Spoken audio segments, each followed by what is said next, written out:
All right, we are back for our second keynote of the day, and I know someone in the chat is extremely excited to have Eddie M as our second keynote of the day, and we're going to be talking about Around the World in a Day and Romance 1600, because this is day one of Pop Life 40, where we'll be celebrating these three amazing albums from 1985. We kicked it off with a keynote from the family, and now we're going to talk to the amazing Eddie M about Around the World in a Day and Sheila E's Romance 1600. But before we do, I would love for the incredible and beautiful Tanya Giddens to introduce to us Eddie M. Well, thank you, D'Angela, and congratulations on this symposium. I'm honored and humbled that you have asked me to participate in this event. It's something that is really needed, and it's something that the future generations can actually look back on and gather information, which I think is absolutely great. So congratulations again. Thank you. All right, so let me get into it. The one and only Eddie Minifield, known as Eddie M, is the acclaimed saxophonist celebrated for dynamic performances and collaborations with music legends. Eddie began playing the sax at the age of 7 and honed his skills through the University of California, Berkeley's music program. Eddie joined Sheila E's touring band, leading to the participation in Prince's Purple Rain tour. And as D'Angelo is going to discuss with him a little later, he actually played the sax on Prince's Around the World in the Day album, as well as Sheila E's The Glamorous Life and Romance 1600 albums. Beyond his work with Prince and Sheila E, Eddie has an impressive roster of collaborations, including working with Stevie Nicks, Beyonce, Paula Abdul, the Queen of Soul, Aretha Franklin, and Tina Marie. And in addition to his collaborative work, Eddie has pursued solo projects, releasing albums like Ward Street and self-titled album Eddie M.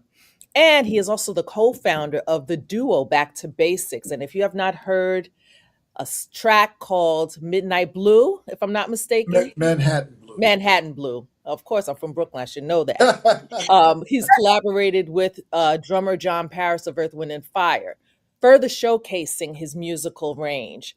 Eddie M's enduring talent and passion continue to leave an indelible mark in the music world, captivating audiences with his emotive saxophone performances. And it is my pleasure and my honor to present to the forefront, the stage, the man next to the man next to the man, the one and only Eddie M. I got to Eddie M.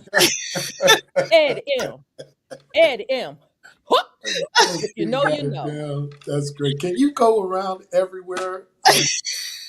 I go and just introduce. You got it. I love it. You got Thank it you. down. Thank you. Down. All right. Well, thank you so much, Tanya, for doing the introduction. And please hang out in our virtual green room. Yes, awesome. All right. So really quickly, we're going to get into this, but I just want to mention you actually don't play on The Glamorous Life, do you, in terms of the recorded version? No, I didn't record that. I came in after Prince and Sheila had tracked that song. They called Larry Williams. That was Larry Williams from the group Seabreeze. I don't know if anybody... Seabreeze. Yeah, I'm being corrected. I'm sorry. My wife had my back covered on that. Yes, correct. Yes. Seawind was a group, and I had been a fan of Larry Williams, so he tracked that long before I came in, and I had to learn that solo because that's what Prince, he wanted us to we had to get as close to the record as possible. So for many years, I had to play it. And a lot of people in and outside the music scene thought that was me, but it wasn't. I got to give credit where it's due. Larry Williams, I'm still a fan of his work. Thank you for that. So we're actually going to talk about 2 albums with you today. And the first one, if it's okay, I want to start with is actually Around the World in a Day. Woo! And you do some amazing sax work on both the latter and Temptation. Can you talk about like how did you get involved with these recording sessions? And then can you tell us anything about recording these 2 with Prince? Yeah, I must say my first session with Prince was the latter, and I had no idea I was actually tracking. Oh, It was like it was so crazy, but I'll tell you a short story of it. So we were in St. Paul doing pre-production rehearsal for Purple Rain Tour, and Sheila, as you know, we opened. So we had finished our section of rehearsal, and I'm just off, put my horn, take my horn down, just running around the little stadium there, and I hear uh, I hear a voice, Prince's voice, Eddie M, come to the stage. And I'm like, what does he want now? Come to the stage. So I get there, and they're him and the Revolution, they're playing the ladder and just sounded great, and he's like, I need your horn. And so I just thought it was more like just a normal Prince jam session, But I was kind of curious, like, this is a ballad. Why would he want me to be in a jam session on this ballad? Sounds great, but so I pulled my horn out anyway, and I just start blowing from, we kicked it off from the top a few times, and not knowing that was a actual recording session going on. So we do it a few times, and Jerome comes to the stage and said, "Eddie, come here, Eddie, come on, come here." And he grabs me and he runs me outside. Now, at this time of the year, it's totally super cold, and ice and freezing below zero. He's taking me outside. I'm like, "Why are we going outside?" And we walk up to this truck, and he knocks on the door, takes me in, and it's a full-blown mobile recording studio. wow. And there I heard the playback of what I did. I'm like, nobody said, Prince didn't say, "Hey, we're recording a record" or anything. He just, and that's how it was great. It was, because, a lot of times musicians will clam up when the red light is on, I don't know if that's what he was trying to, you know, not steer me away from, but it was just amazing that he had recorded, not said a word about it being recorded. And the next thing I know, it's, edited and it shows up on the album. So it was great. So when did you find out that it would be on the album? Like, did he tell you? No. Or did you hear it and you go like, oh. Not that. No. It just happened. I think I probably found out with the rest of the world. I was, oh, that's me. I'm on that. Okay. And so what about Temptation? What was that like recording that? Whoa. Well, there's a little story behind Temptation. That was awesome. So I believe we were somewhere in Ohio on the tour. I believe it was Ohio. I know it was a serious weather problem where we were. And we had been rehearsing. Prince always did these long form sound checks that turned into jam sessions and rehearsals. It was awesome. But it's like going to school every day before the show. You spent 2 or 3 hours just going through, just getting stuff together. So that particular day, I come in and he's working on a groove, and he calls me up. He wants me to, I knew it was no recording truck for the second time, so I wasn't too worried about history repeating itself. But yeah, he calls me in, and me and the Revolution we were rehearsing Temptation.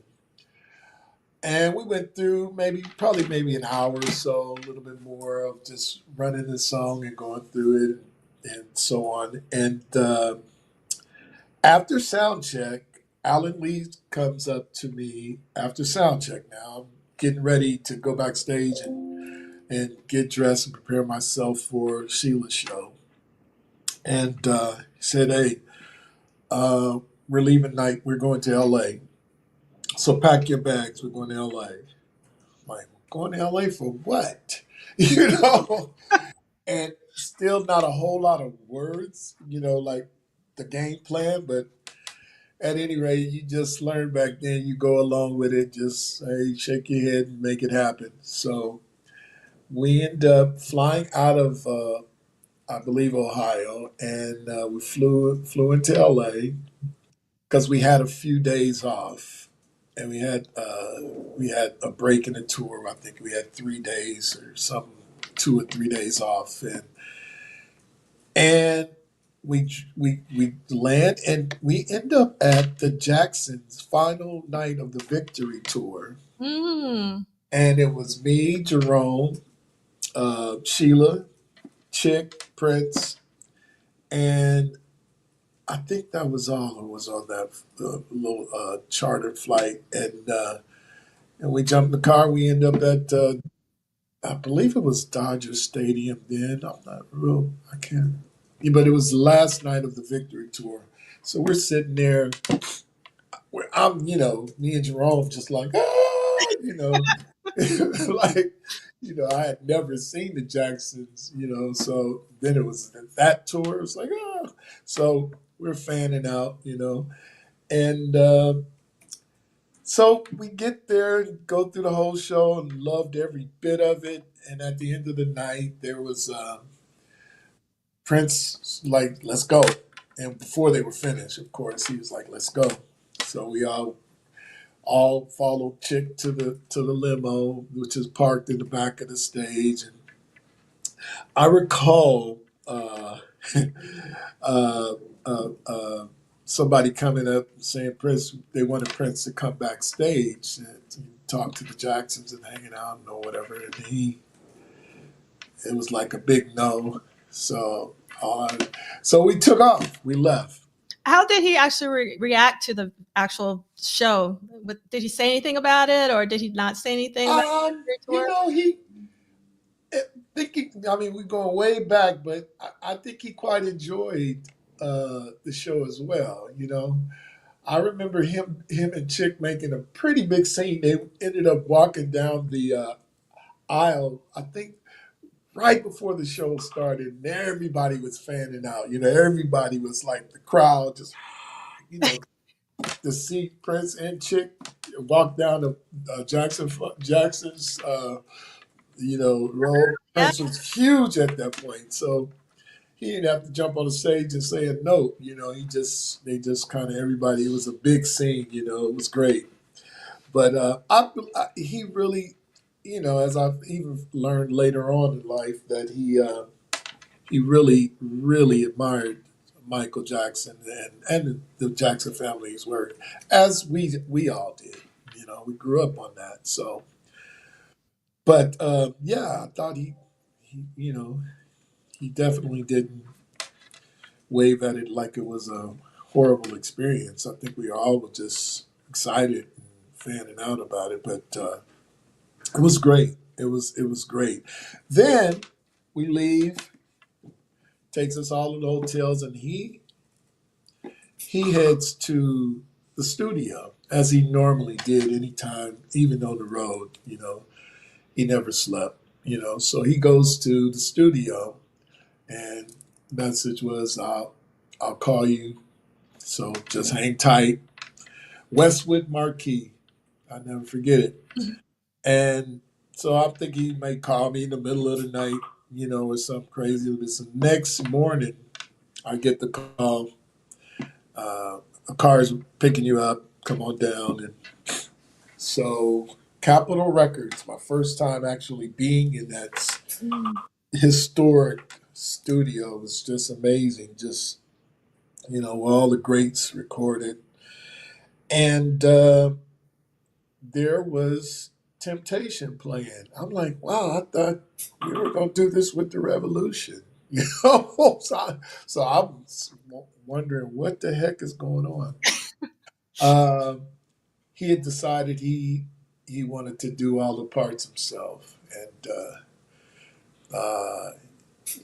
and I got it. I understood it later on even more so. Especially with his ears, he had to hear something a certain way to be satisfied, and I think he just felt that was one he needed to cover everything, and he did an incredible job. So the experience was it was amazing, because he had me do different mic angles. I had to walk from the back of this large room and play into the mic. Just really different things, just stuff that I had never experienced doing in a recording session, which you can hear it on the recording. And we knocked it out, and I think we got on the flight and headed back to Ohio to pick up the tour. So stuff was, yeah. So since you're talking about the tour, so every weekend I do this thing called What Did Prince Do This Week? And we're actually reading Dwayne Tudall's book very slowly, like week by week. And so we're actually at the end of the Purple Rain tour next week. And I'm curious, like you would do, the set with Sheila, and then you would come back for like the encore on Prince's set. Yes. And like, can you talk to us about how that was, like kind of doing double duty, so to speak? It was definitely double duty. It was great though. It was a long day, I must say.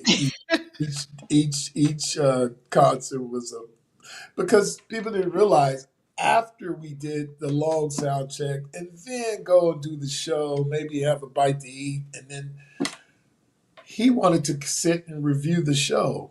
So we go back to his room, and we all, he's a great host. He would just, have everything laid out for us, and he wants to sit there and review the show with everybody. And, it's just, he's like a team, just studying the plays and the moves and, redefining things and making sure next night was going to be different, or he didn't like the way this looked or whatever. So it was great. It was great. But after a while, it just started being really, really taxing. And you got to understand, we were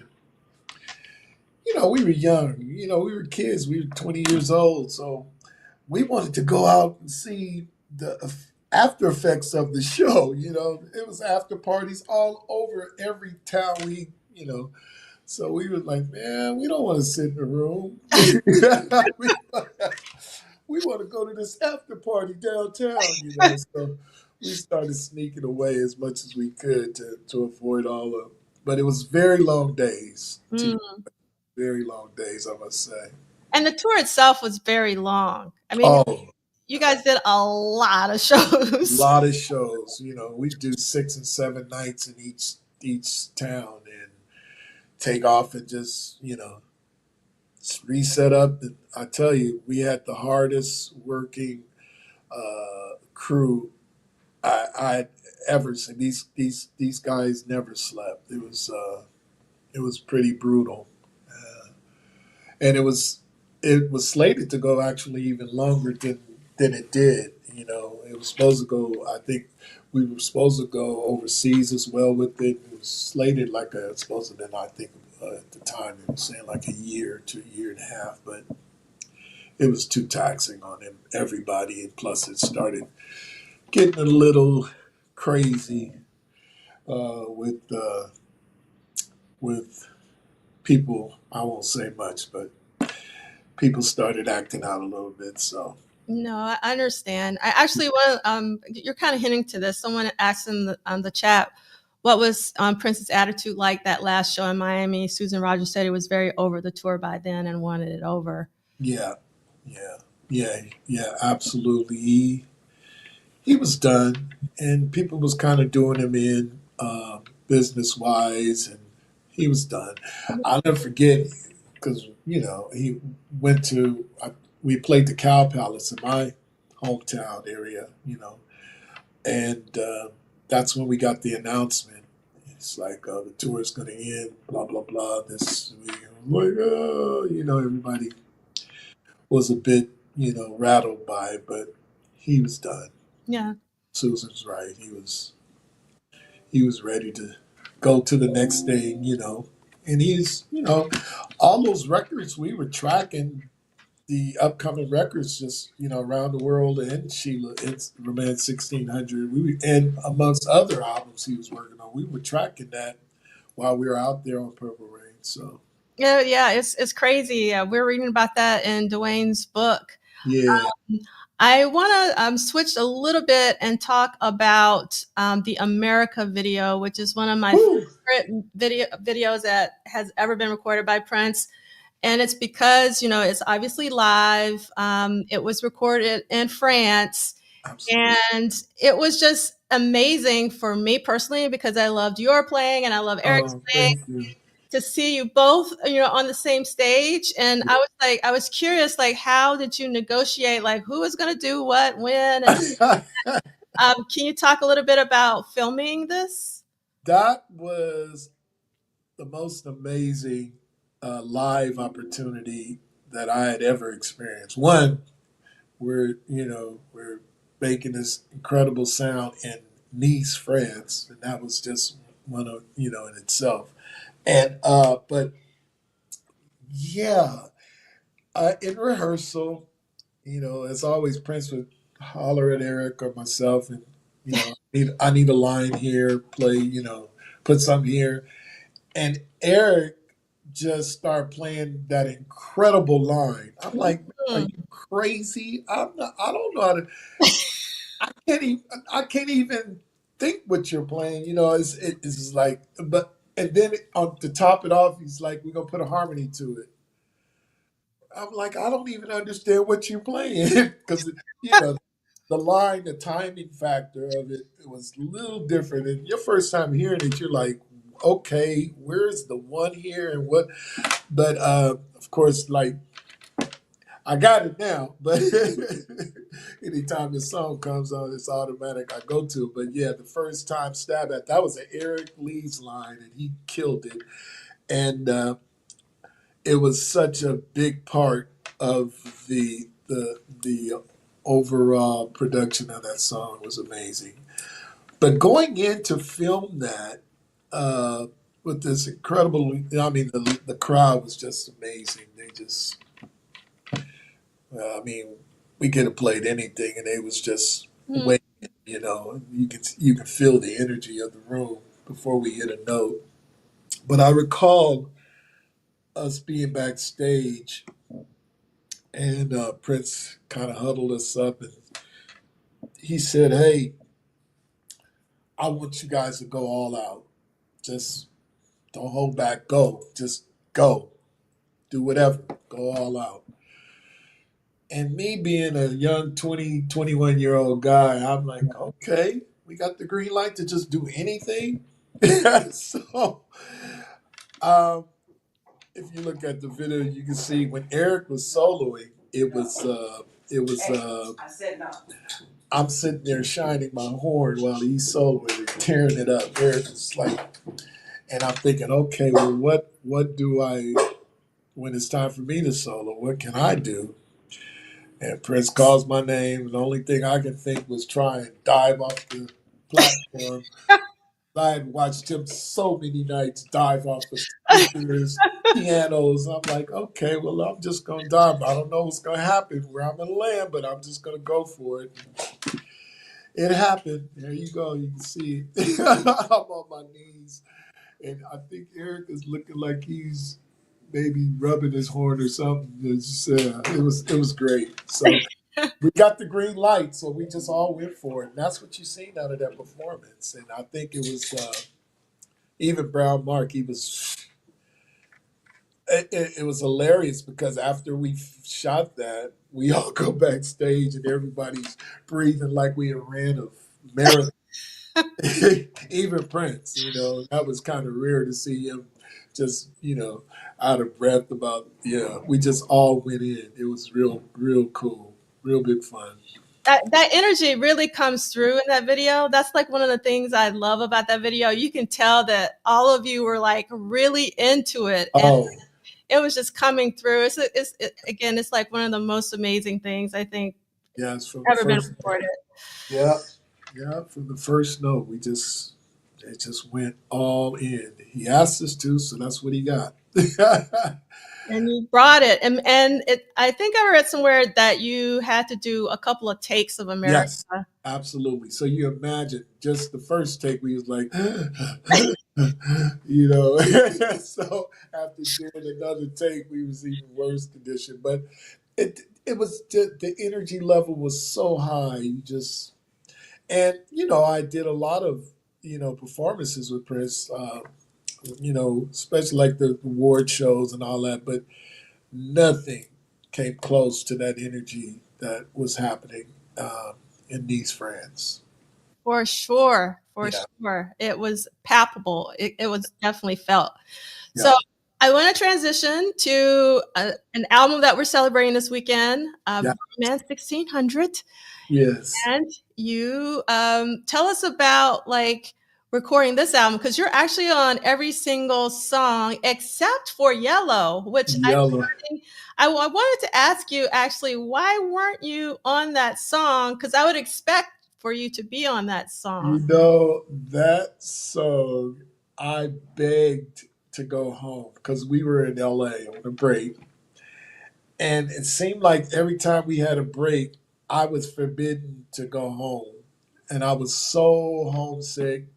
I had my first child, my baby Tiana, and I was just, missing her, and I just needed a break. So I'm going to tell the truth here.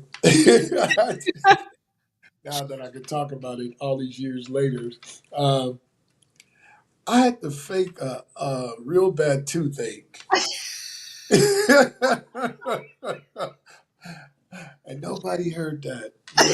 But I was like in bad shape, and I had to get it worked on before the tour picked back up. So, and not going home for a day, I think I was only able to go home a day, but it was way worth it because we were grinding, as you know, and it was no breaks, and I was getting a little homesick and, the whole works. So they let me go, but they had that song on the queue to track. So I missed that one, unfortunately. But we recorded that whole record while we were on the road. So it was very,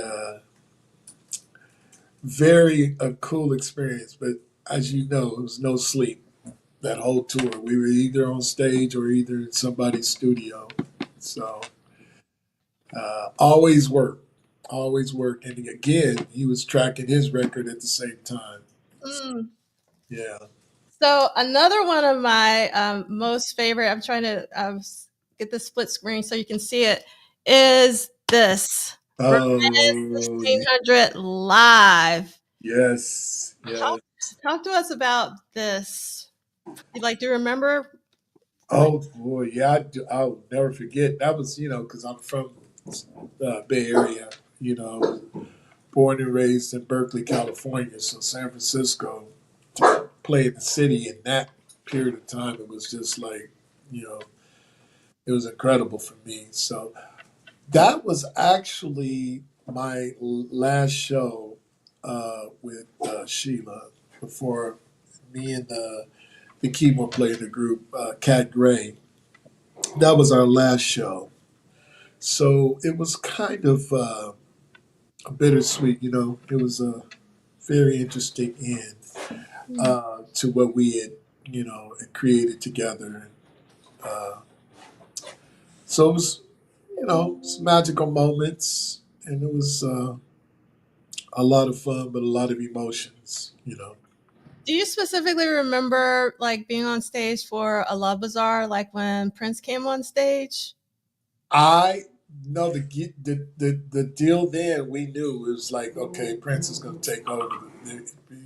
Prince and the band, they're going to take it over. So it wasn't even an invite to play that, even though I'm the only saxophone player on that song. But Yeah. the invitation wasn't even there. Hmm. He was taking over, so, and it was cool. It was definitely cool. Plus, they had an incredible arrangement on it, so it was like, hey, let's go. My job is done. Yeah.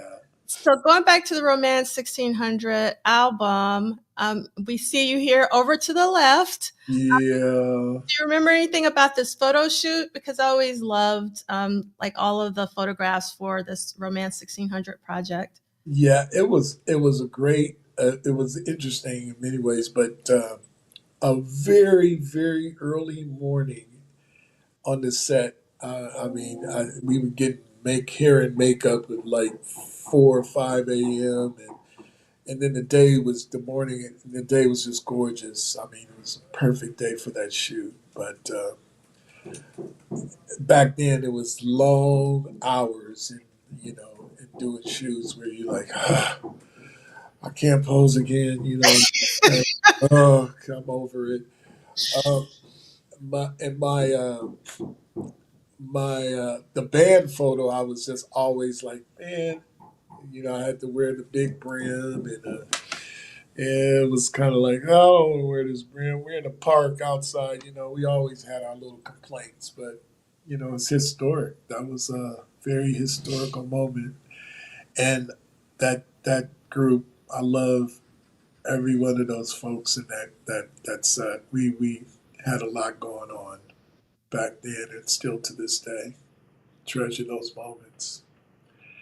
So one of my favorite songs off of this that I always love to see live, and also particularly on the Romance 1600 live, is "Mercy for the Speed of a Mad Clown" in summer.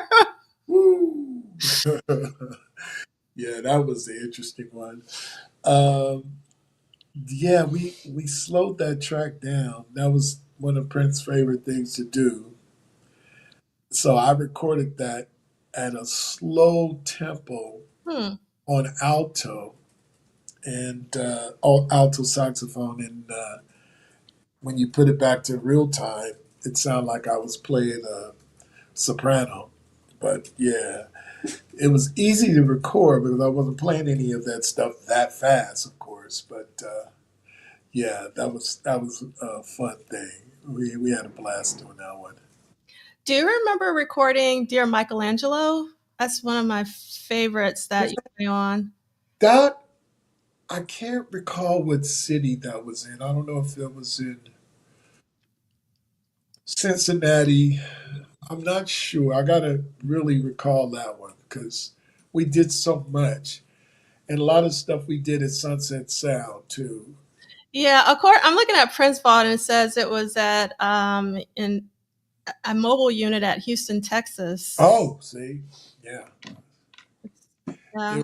yeah. I could keep up, but yeah.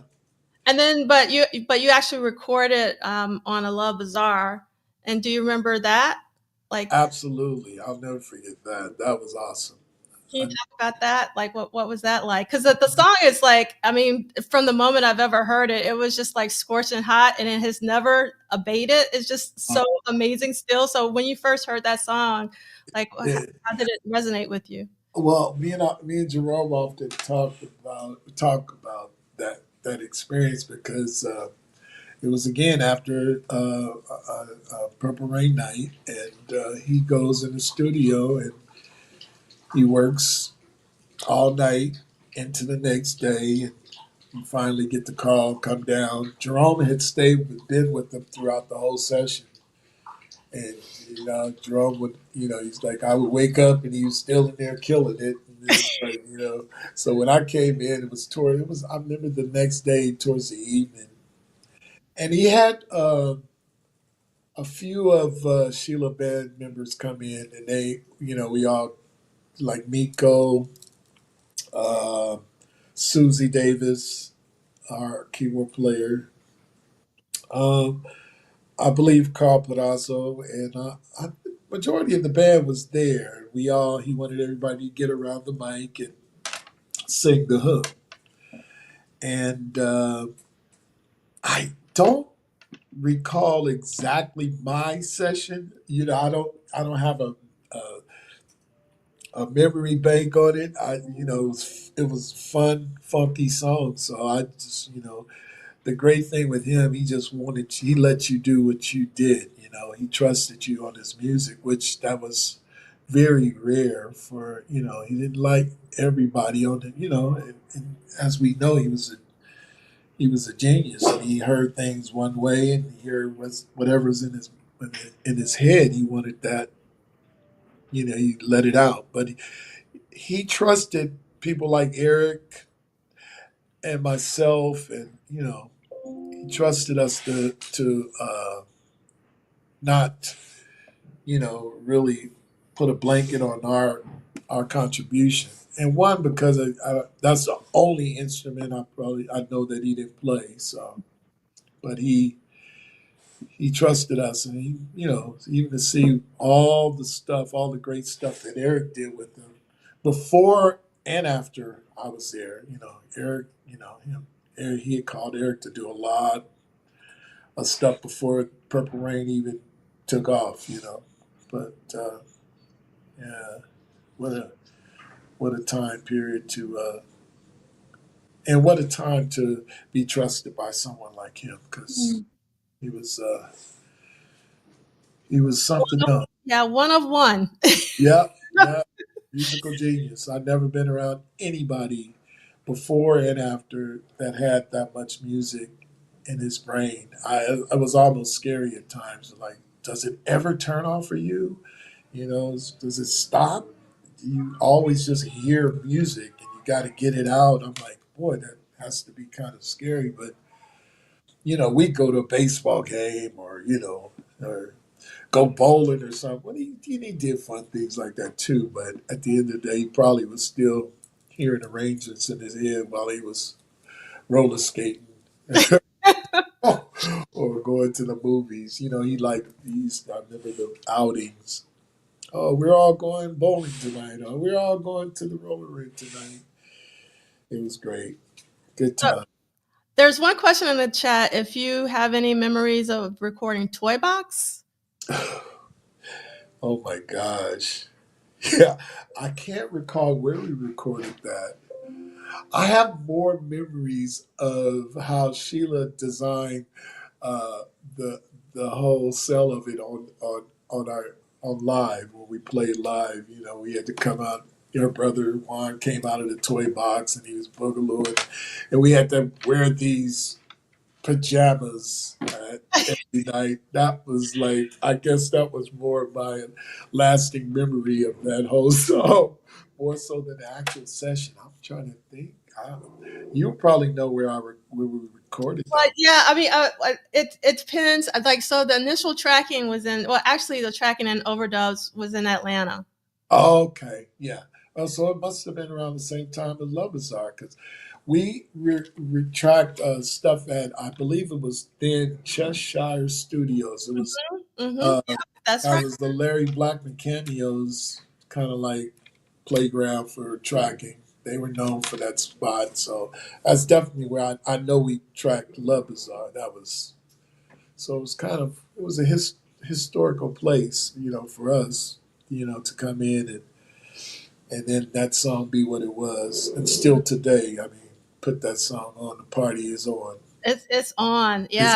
Yeah, definitely. And so Love Bizarre is at Cheshire, and Toy Box was actually at Master Sound Studios in Atlanta. Wow.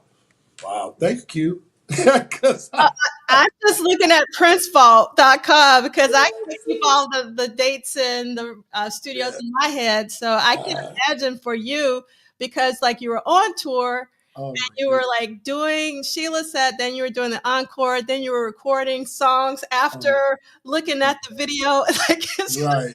it's a lot. Non-stop. It was great. you know, but it's as I look back, some of it becomes a blur because it was so much activity, you know. So you just lose track of where it happened and how it happened and who got you there and all that kind of just. But historic recordings and great times. So I have some photos from the Sister Fate video, Oh, and I'm hoping maybe it might jog your memory. But woo! stills from the Sister Fate video, which is beautiful. I love this video and how it was edited. Do you have any memories of recording? Oh yeah, Yeah. I was definitely another long day. It was great. It was great. I just remember those the choreography, the moves we had to do on the breakdown section. That was the Carl Palazzo uh, Latin move, and we had to learn it and put it together. And that was great. That I seen a picture. I seen this picture before, but I guess that was on a timeout or something. I don't know. It was. I know it was a long day, but it was Yeah. all good one. So Oh goodness. I actually stumbled across that Prince's father was at the shooting of this. Do you remember John L. being there? You know, I don't remember him, but you know, with Prince Dad, he would pop up and be like random locations. You know, especially on the Purple Rain tour. You know, you would see Pops and he was just clean, dressed, you know, in his mode. But no, I don't remember him being there. That's interesting. Yeah, That's I thought that was like it was like, oh, I've never heard of that. I just stumbled across that doing yeah, research for this. yeah. And Woo! talk to us about crush grooving, body moving. Oh my goodness. That picture just brings back all kinds of memories. Oh my goodness. Yeah, that was young and fun. Yeah. In a smoke filled room and you know, low budget. So they had to I think they were blowing smoke and it was from beeswax or something. It was just horrible. It was the oh my god. So you're sitting in this smoke filled room inhaling this stuff and I was like, okay, can we get out of here? But we always made it fun. You know, we had some great people around and great people in the band that just made it fun, you know, where we would laugh our way out of situations instead of being depressed about things. So it was good fun. Sheila always had a lot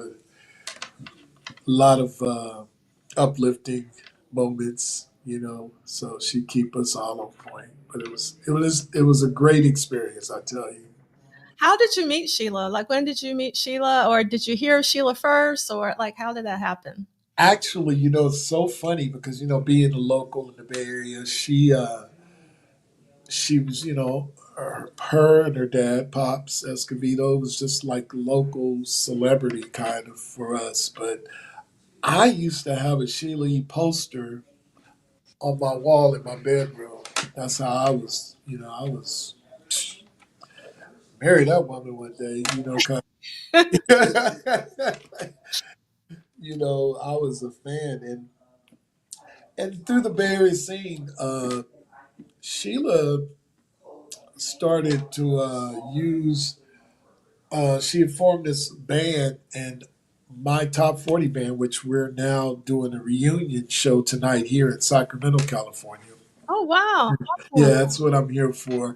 We're doing our original band was called All as One, and Sheila would come out. Her and Connie and Peter Michael, her brother, they would drive actually out to see our shows from time to time. And because of John's relationship, he was playing in a group with her. So it was she kind of discovered what we were doing. I didn't pay any mind or any attention. So when Glamorous Life was about to drop, she had been in a place where she was ready to put her group together. And I think, you know, she pretty much had chosen in her mind who she wanted. Mm. And even though she had some big cattle call auditions in LA and Oakland, but I think she pretty much knew who she wanted in the group. So I got the call, and I was actually in LA working with Verdine White from Earth, Wind and Fire. Oh, okay. Yeah, I was actually out there working with him and Larry Dunn and their production team. And I got the call from my brother John Paris saying, "Hey man, he was on the road with O'Brien at the time. He said, man, hey, she was looking for you." And I'm I like, loved O'Brien. "Oh yeah, John. Anything you see from O'Brien back in the day, that was John on drums." So Okay. he actually was probably the drummer for Sheila back, but he was on tour and contracted to Don Cornelius and O'Brien and all that at that point. So he calls me, and I don't even know to this day. We laugh about it. How he found me? You know, there was no beepers or cell phones back then, but he managed to find me in a hotel out in Sherman Oaks. Hmm. Wow. Tell me that Sheila was looking for me, and I'm like, man, I don't know what. She was looking for me for what? You know, this is before Glamorous Life had even hit the street. So I'm like, what does she want? I'm here with Verdine White. I'm cool. I'm having fun, you know. And sure enough, I she got in touch, and I said, okay, well, I'll be home in a couple of days, and we linked up, and that's where it all began. That never ended, you know. An incredible story. Thank you so much for sharing that. Absolutely. Before I let you go, we have about 13 minutes left. I want to talk to you about, like, how did you get into music, and how did you know that the saxophone was your instrument of choice? Oh, well, my siblings. I'm the youngest of four. My older sister and brother were pretty much vocalists, and uh, they kind of brought the music scene in the house, you know. And my mom was well into the whole Berkeley School functions and all, and she was just amazing with keeping in touch with everything on the scene in Berkeley. Berkeley's still to this day a real powerful city of supporting the arts. And but my mom uh, found out about Duke Ellington coming to the high school there for a concert, and I was 7 years old or maybe a little younger, and she took me to the concert, and I wasn't playing anything. I didn't, you know, all I knew, we had to take piano lessons as kids. And then, you know, we didn't know why we were taking them, but that was just a discipline measure back in the day. So, but I remember sitting in the audience, me and my mom, and I sing that saxophone section. And they were all like in white suits. They were clean, just clean, with the sax on their side. And I was like, Mom, I want to play that. You know, that's what I want to play that. And uh, uh, that was the night I thought of it. And next thing I know, I had a saxophone in my hand, and I had one of the greatest teachers in life. It was a guy who was behind a whole lot of people's beginnings, and his name was Phil Hardiman, rest in peace. But he put the horn in my hand and started that whole path all the way through high school. But it was that Duke Ellington concert was the starter. Yeah. And so who did you listen to sort of, like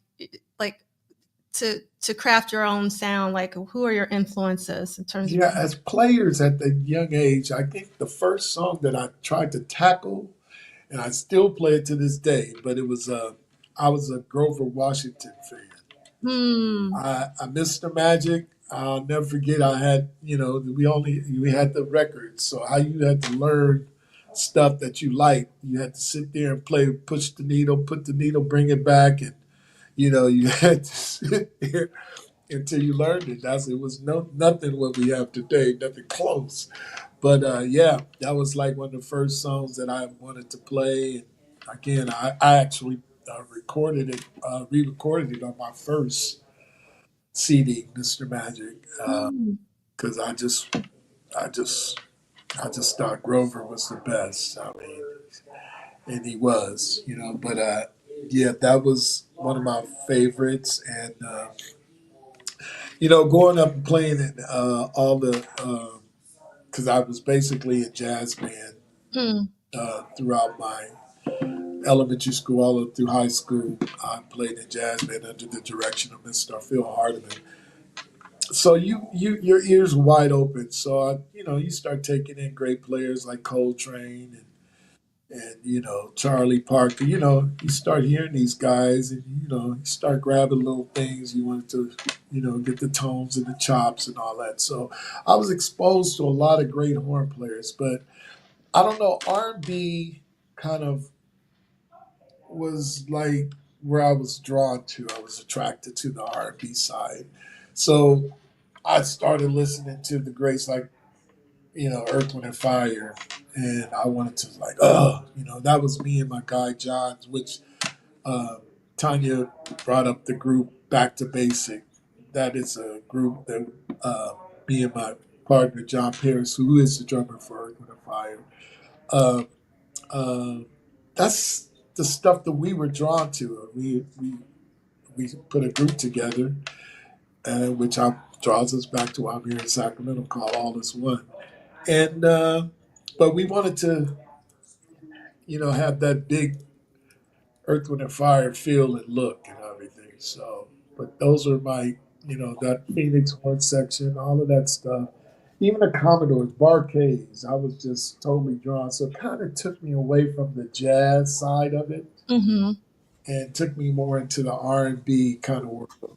And I love the idea of choreography and playing and you know, doing your thing. That was like, oh yeah, I got to do this.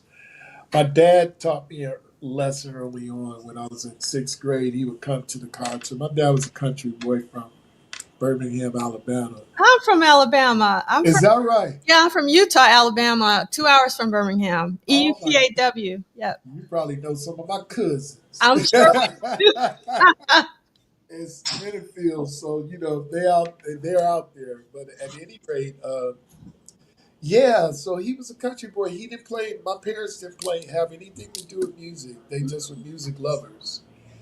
Um, but I remember one night after one of our little elementary school concerts, in the front seat of the car when taking me home, he said, "Son, uh, you sound good, you know, sound good, but you got to do something with it.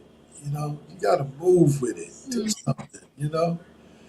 Because, you know, back then, it was like you looking at Coltrane and Charlie, ain't nobody moving around, Dad. I'm looking at these, you know, looking at these guys not moving. Matter of fact, the saxophone player, Duke Ellington, they just look cool, you know. And he said, no, he came from this, which I took it and not really understanding fully, but that's what he wanted, how he wanted to be entertained. And his movement and selling it was a big thing for him. So he seeded me with that. I took that, and that pretty much was the basis of how I got the work. And I actually drew the attraction to Sheila and Prince because there's no way I was just going to stand in one place with all that good music happening. I got to show it. I feel it, you know, and that's a part of my playing, even in the studio. It's just like you gotta feel it, you know. So it became part of my thing, you know. Yeah, and Tanya has a question for you, but really quickly, what you just said reminds me. I love the story of Jimmy Jam talking about rehearsing 7779311. And he said that Prince kept telling him, you know, like, what you doing with your left hand? Like, Yeah, why you're not dancing? Like, absolutely. Oh my goodness, yeah. You know, you couldn't just be in one place and just be a. No, you had to do. It had to be a visual as well as your your musical abilities, but the visual was just as important. I recall back in the day with Sheila, people would comment like we looked like a cheering squad or something because our choreography was just, it was all laid out in between parts that we were playing or solos, or it was all structured where we looked like a cheerleading section or whatever. But it worked. It worked. It definitely worked. It was a lot of hard work, but it was great. It was great to go through that. Tanya, you have a Okay. question? Yes, I actually, if you can indulge me, Eddie, because I know time is running a little short, but if you can indulge me with these two questions. The first question is, we know that you have performed with you've collaborated with possibly the world's greatest musicians. Oh, How did those collaborations shape your identity as an artist? And what part of your voice did you have to fight to preserve it? well, Question. yeah, that is a great question. Well, it definitely was a part of my DNA, and I I still to this day try and take every little bit from somebody's, especially people that I totally admire and Mhm. appreciate, and people like Prince, and I take a little something from them, and try to expand on it. But definitely a part of my DNA, these people, and even even folks like when I went off and I toured with Stevie Nicks.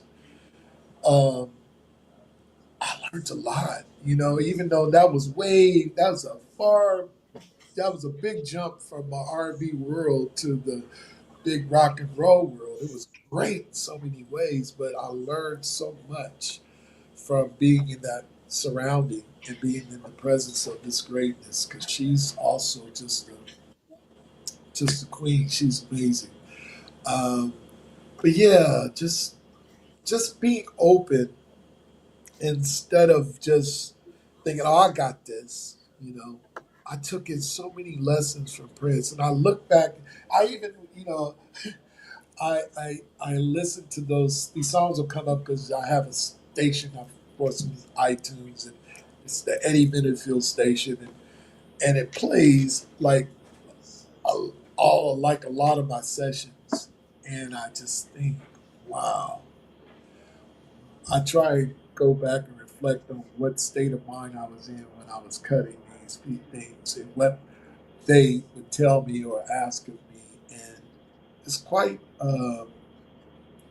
astonishing to just you know to know that I was able to take a little something and in some direction and turn it into something acceptable, and to know that this stuff is still living on and here and not going anywhere. It's a blessing, true Okay. blessing. Yeah. And the other question that I had is that we all know that music is always evolving. How do Yes. you stay rooted in who you are while embracing the changes in the industry and in music period? Woo! That's a tough one. Because we have gone through so much since the making of these great historic times and songs and moments. The music world has been turned upside down, uh, creative wise and business wise. It's always trying to reorg to try and catch up or try and stay relevant.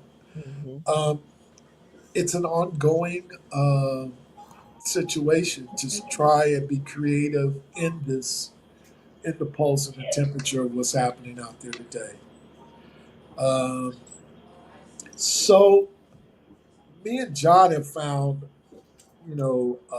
our thing is we want to honor the people that was like an imprint on our lives and musically and career. So we want to pay homage to these great people like Prince, um, and like so many others, like Michael and Michael Jackson. Just, we want to honor these people because because that stuff it's never over. It never gets old. It's there. It's not going anywhere.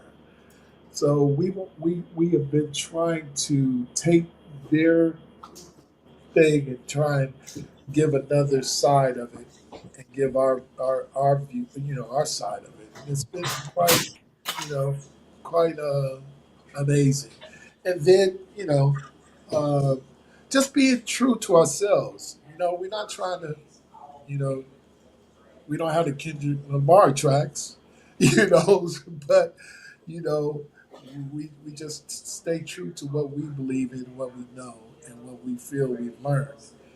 And that's how we've been approaching this new music thing now, today at our age and at where we are with our musical lives. So Thank you for that. I have one final question that I want to ask from the audience because Theo is an amazing person, and they want to know, which song from this time period are you most proud to have been a part of making? Of the Like 85, yeah. Oh, the 85. I must say, it's so many. I got Yeah, it's a lot. It's so many. It is. The one that stands out the most, I guess, for me would be Love Bazaar, Mm-hmm. because it still gets the same attention again like it did when we first put it out, and it still affects people the same way. So I guess that's the most, that's the top of the list one. But then there was ones, I must say one that I'm still super proud of, and I wish that would have just blew up. That was a song that me and Sheila did together, and uh, Connie Davis. It was Hold Me. Yes, yes. Hold Me was a masterpiece and it was like really a fluke how we came up with it. We were in the studio recording at Sunset Sound, doing demos. I think we were working on trying to get a song on Lionel Richie's album at that point. Me, her, and Levi and Connie. We you know, just started playing around with stuff, and then next thing you know, Hold Me was tracked, and then that was like. That was one I wish that it would have went further up the ladder, but it's never too late. Never know. Might pop out at you. I actually re-recorded on my second album. Sheila came in and played and produced and sang on it, and we did more of a duo on it. But yeah, I guess those two for me the most kind of. I know you asked for one, but oh no, I'll take two. I'll take two. No, it's like hold Me. I mean, the third Sheila E record, which is self-titled, is really a really fantastic record. It is. I think that's one of her best albums. Yes. It was a great one. Yes. Absolutely. And she did that alone. She didn't one have. Of the songs that really stands out to me, I don't know why, is Boys Club. Like, Yeah. I'll be walking down the street and all of a sudden, like, Boys Club. Yeah. The great thing, because, the Prince, she did that on her own. I mean, that was her time where she was like, okay, I got this, and they went through their little splits. So that record was truly formed, with their own thing behind it, which was great. And I think that blew everybody away, not just the fans and supporters, but just the whole music world, because they hadn't seen Sheila in that form, singing a ballad without Prince. Yes. Or yes. Call Me with Prince. That was just like, woo! What is this? And it took people, and it still takes people. I mean, when I was out with her, people would ask, we would do little snippets of it. You'd see people just unfold and like, oh gosh, more, So it was definitely a classic. I hope something else happens with it. We're trying to push it out there even more so, because that didn't get its just due. Well, I know that you have a gig tonight, and I'm sure you got a lot of stuff to do. So thank you so much for taking time out today.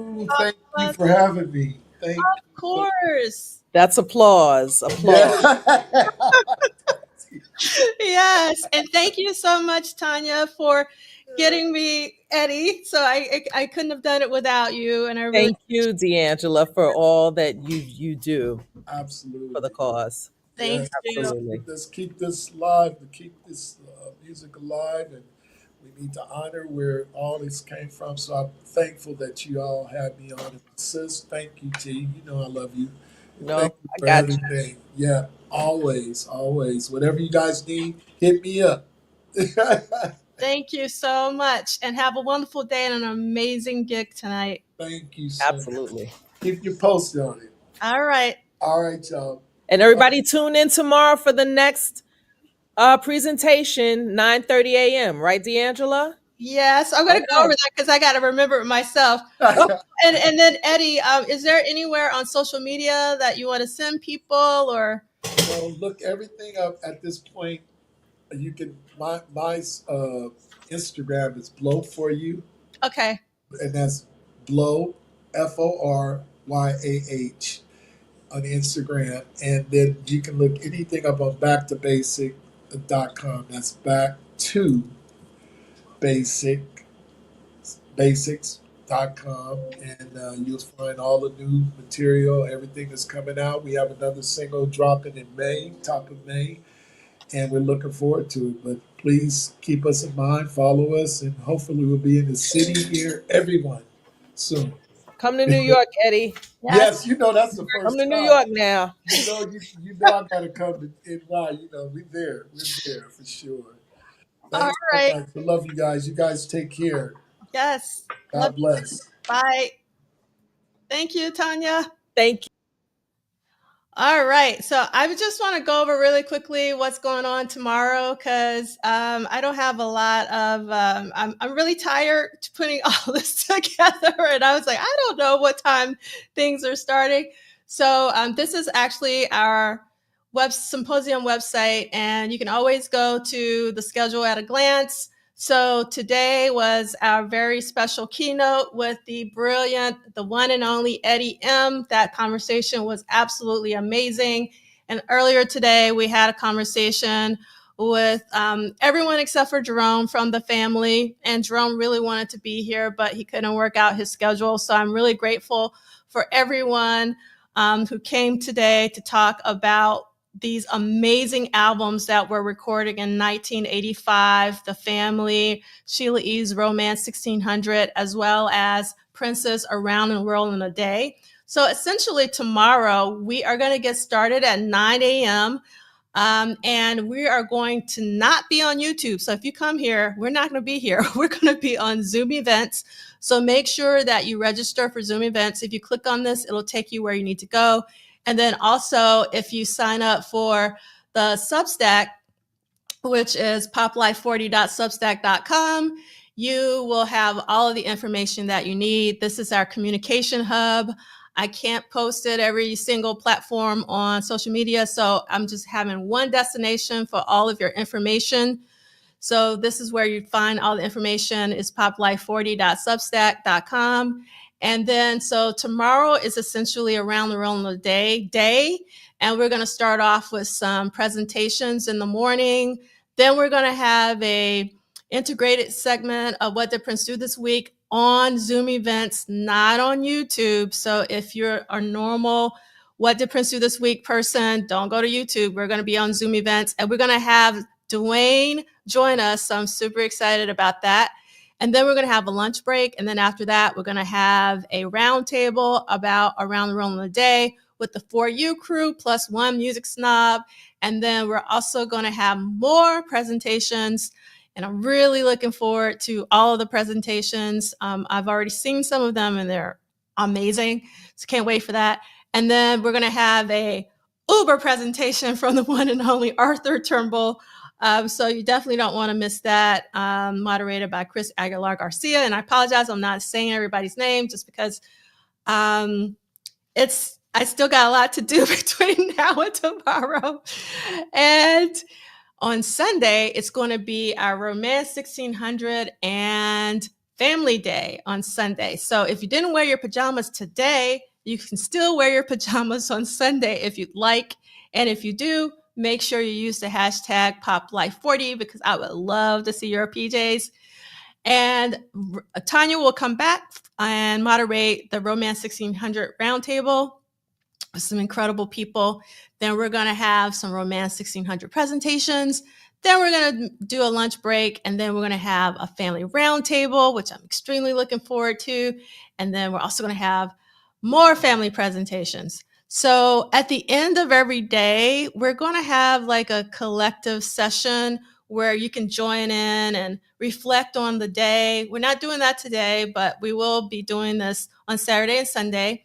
All the other sessions will be like a webinar format, and that means that when you join, you won't be able to see your video or hear yourself. You'll only be hearing and seeing the people on the stage. But at the end of the day, when we have excuse me, our closing session, we'll be able to see everybody if you want to join in, and you can obviously keep your camera off.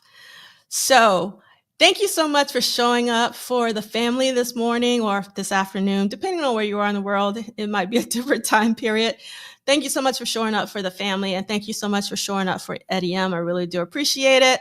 Please spread the word. People still can register for the virtual symposium.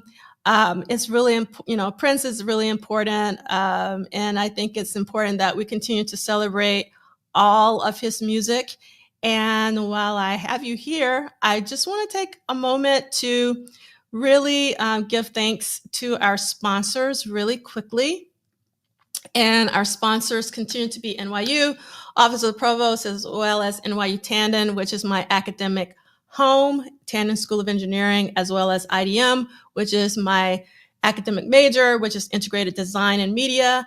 And then also we have sponsors from the Center for Black Visual Culture at the Institute of African American Affairs, as well as the Institute of Emerging Medias, Photography and Imaging. Dr. Joan Morgan leads the Center for Black Visual Culture, alongside Dr. Deborah Willis, who I would love to be whenever I grow up. And Dr. Willis is also the department chair of photo and imaging, and they have been supporting me from day one. So I definitely have to give a shout out to them.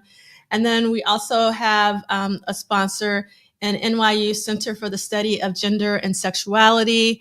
And I also have to give a mad shout out to the Clive Davis Institute of Recorded Music, particularly my students in my Prince class. So I hope that some of you joined live, and if you did not, hopefully you'll watch one of these keynotes for your assignment for Wednesday.